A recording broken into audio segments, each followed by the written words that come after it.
ऐसे होते हैं जो अपने चरित्र, विचार और जीवन से हमें एक बेहतर इंसान बनने की प्रेरणा तो देते ही हैं, साथ ही राष्ट्र के निर्माण के संस्कार भी देते हैं। मानवीय मूल्यों में विश्वास भी जगाते हैं और अपनी ज़मीन से जुड़कर आसमान को छूने का साहस और बल भी देते हैं। ऐसे ही व्यक्तित्व का दूसरा नाम है श्री नरेंद्र मोदी, हमारे माननीय प्रधानमंत्री जी, जिनका उद्बोधन हर बार हमें एक नई अंतर्दृष्टि और दिशा देता है।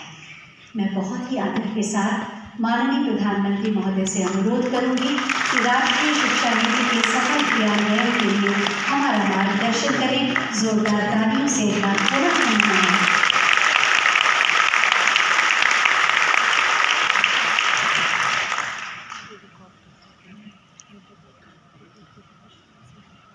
उत्तर प्रदेश के राज्यपाल श्रीमती आनंदीबेन पटेल,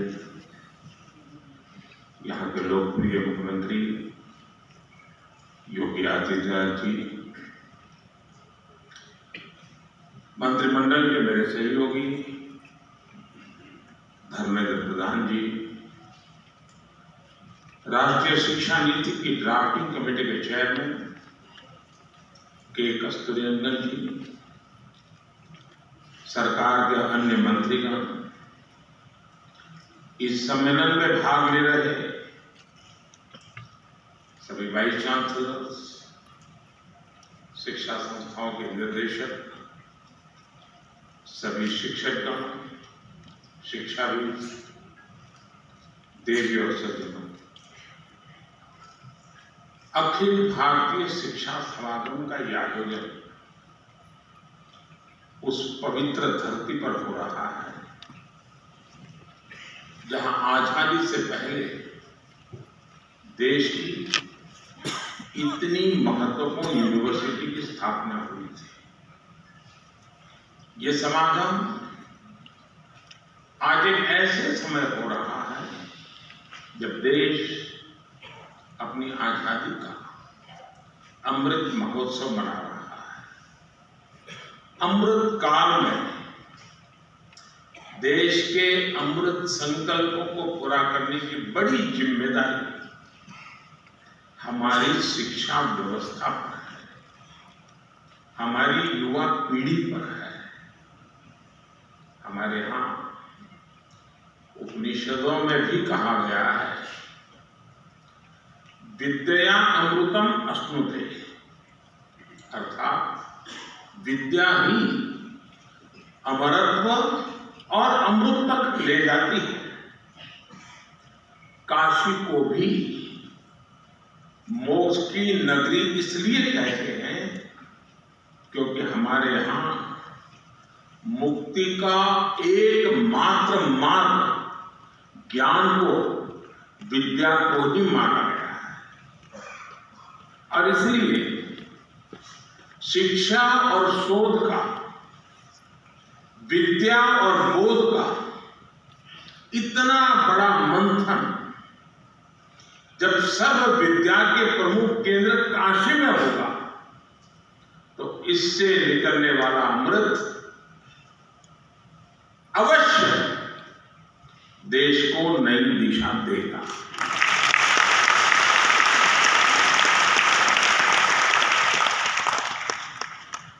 मैं इस अवसर पर महामना मालवीय जी के चरणों में नमन करते हुए इस आयोजन के लिए आप सभी को शुभकामनाएं देता हूं। मैं काशी का सांसद हूं, मेरी काशी में आप पधारे हैं, तो एक प्रकार से मैं होस्ट भी हूं।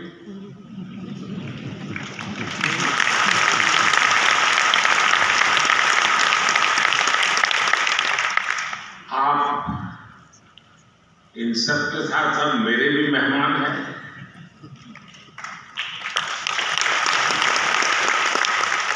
मुझे विश्वास है कि व्यवस्थाओं में ज्यादा आपको असुविधा नहीं होगी। प्रबंध करने का सबने भरपूर प्रयास भी किया होगा। लेकिन फिर भी अगर कोई कमी रह गई है तो दोष मेरा रहेगा।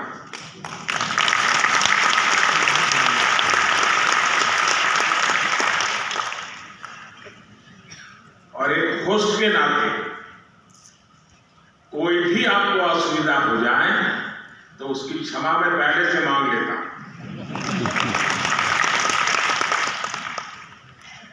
साथियों, मैं अभी एक कार्यक्रम करके आ रहा हूं। यहां मध्याह्न भोजन के लिए एक सेंट्रलाइज्ड किचन का काम था, लेकिन वहां मुझे मेरी काशी की सरकारी स्कूल के 10-12 साल की उम्र के बच्चों के साथ गप्पे गोष्ठी करने का अवसर मिला।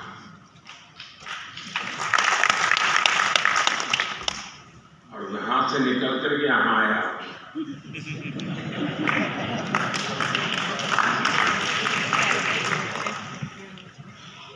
और मैं उनसे सुनकर के आया हूं और आपको सुनाने आया हूं।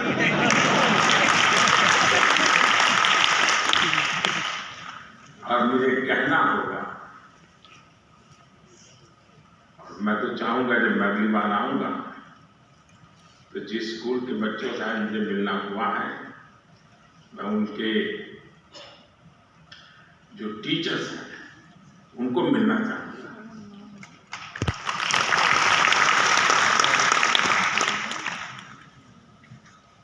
आप कल्पना कर सकते हैं कि ऐसा विचार क्यों आया।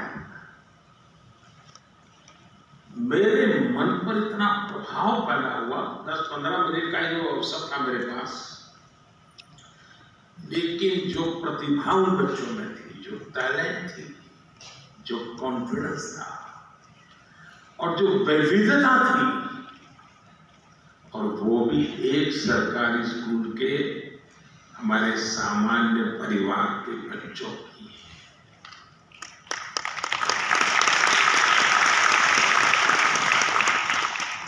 जो टैलेंट वो बच्चे वहां प्रस्तुत कर रहे थे, आपके परिवार में भी अगर आपका पोता नाती अगर ऐसे टैलेंट आपके सामने रखेगा तो जब भी मेहमान घर में आएंगे आप उनको खड़ा कर देंगे, जरा देखो मेहमान आए वो तुम सुनाओ। मेरा कहने का तात्पर्य है कि वर्तमान पीढ़ी का ये सामर्थ्य, उनकी क्षमता,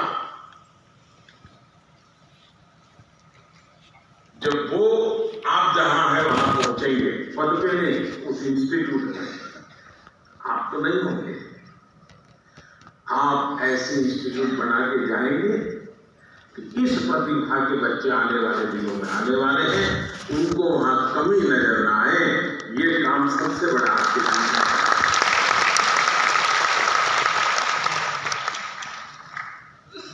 और मुझे विश्वास है कि अगले 3 दिनों तक यहां जो चर्चा और विमर्श होगा उससे राष्ट्रीय शिक्षा नीति के क्रियान्वयन को प्रभावी दिशा मिलेगी। साथियों, आप सभी जानते हैं कि राष्ट्रीय शिक्षा नीति का मूल आधार शिक्षा को संकुचित सोच के दायरे से बाहर निकालना और उसे 21वीं सदी के आधुनिक विचारों से जोड़ना है। हमारे देश में मेधा की कभी कोई कमी नहीं रही है,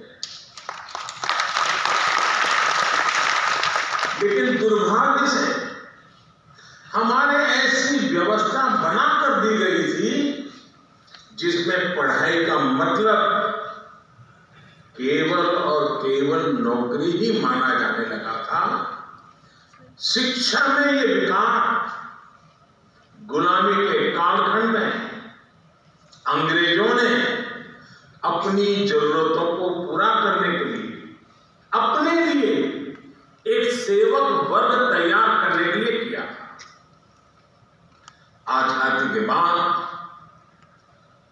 इसमें थोड़ा बहुत बदलाव हुआ भी, लेकिन बहुत सारा बदलाव रह गया।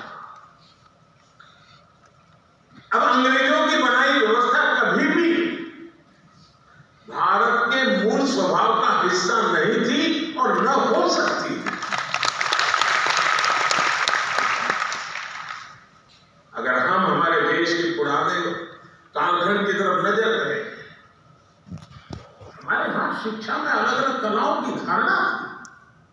और बनारस तो मेरी काशी तो इसका जीवंत उदाहरण है।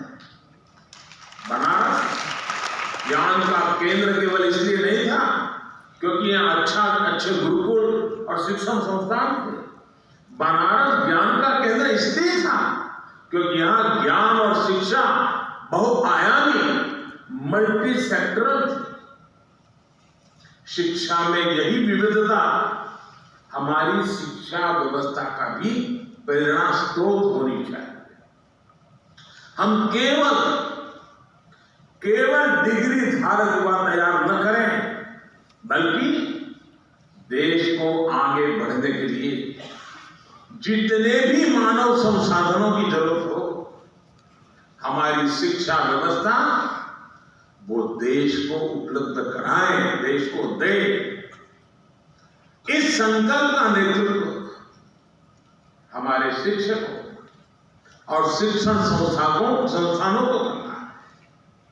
हमारे शिक्षक जितनी तेजी से इस भावना को आत्मसात करेंगे, छात्र छात्राओं को, देश के युवाओं को उतना ही ज्यादा, देश के आने वाले भविष्य को भी उतना ही ज्यादा लाभ होगा।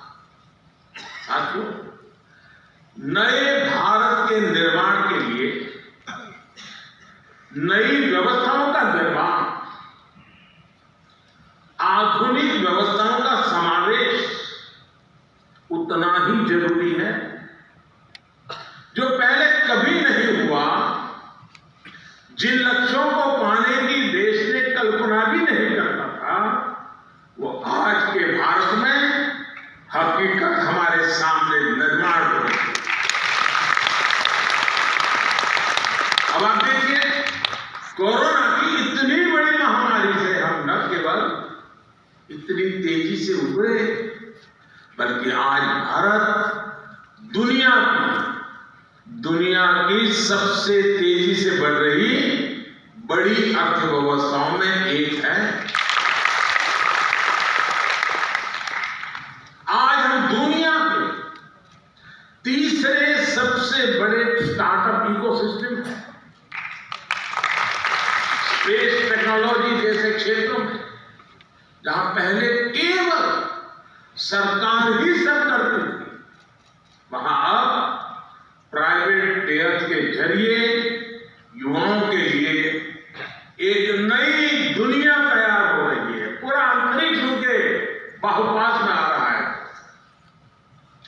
देश की बेटियों के लिए, महिलाओं के लिए भी जो क्षेत्र पहले बंद हुआ करते थे, आज वो सेक्टर बेटियों की प्रतिभा के उदाहरण प्रस्तुत कर रहे हैं।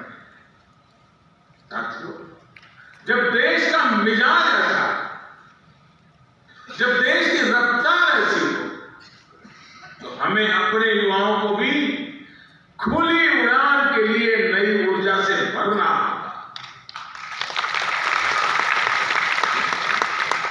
अभी तक स्कूल, कॉलेज और किताबें ये तय करते आए थे कि बच्चों को किस दिशा में जाना है, लेकिन राष्ट्रीय शिक्षा नीति के बाद अब युवाओं पर दायित्व और बढ़ रहा है। और इसके साथ ही हमारी भी ये जिम्मेदारी बढ़ गई है कि हम युवाओं के सपनों और उड़ान को निरंतर प्रोत्साहित करें, उसके मन को समझे, उसकी आकांक्षाओं को समझे, तभी तो